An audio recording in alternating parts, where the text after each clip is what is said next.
আসসালামু আলাইকুম। সবাই কেমন আছেন? আপনাদের মাঝে আবারও চলে আসলাম আর একটা নতুন ভিডিও নিয়ে। আজকে রান্না করব লট্টা শুটকির ভর্তা বানাবো আজকে। আমি শুটকিটাকে খুব সুন্দর করে ধুয়ে পরিষ্কার করে তেলে ভেজে এক সাইডে রেখে দিলাম। তারপরে কড়াইতে দিয়ে দিয়েছি পেঁয়াজ কুচি, একটু বেশি করে কয়েকটা রসুন কোয়া, কাঁচামরিচ দিয়ে সব কিছু হলুদ, মরিচ, ধনিয়া, আদা, রসুন বাটা দিয়ে খুব সুন্দর করে কষিয়ে নিচ্ছি। দেখতে পাচ্ছেন ভিডিওতে আমার গলার বয়সটা কীরকম আসছে জানি না, আপনারা প্লিজ ক্ষমা দৃষ্টিতে দেখবেন। আমার গলাটা এখনও সারে নাই।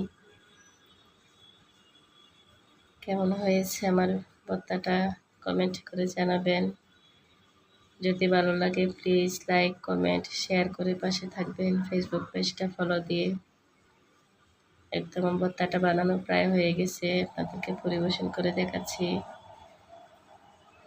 অনেক মজা হয়েছিল ভর্তাটা, জ্বরের মুখে ভালোই লাগছে ভাত দিয়ে খেতে। এই রসুনগুলা খাওয়ার সময় ভাতের সাথে মেখে খেতে খুবই মজা লাগে।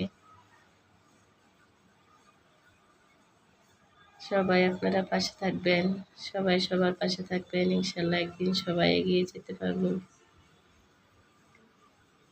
আমার ভর্তা বানানো শেষ, চলে আসলাম খাওয়ার জন্য।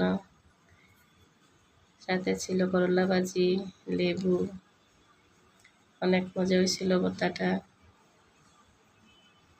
ভাত খেয়ে নিচ্ছি।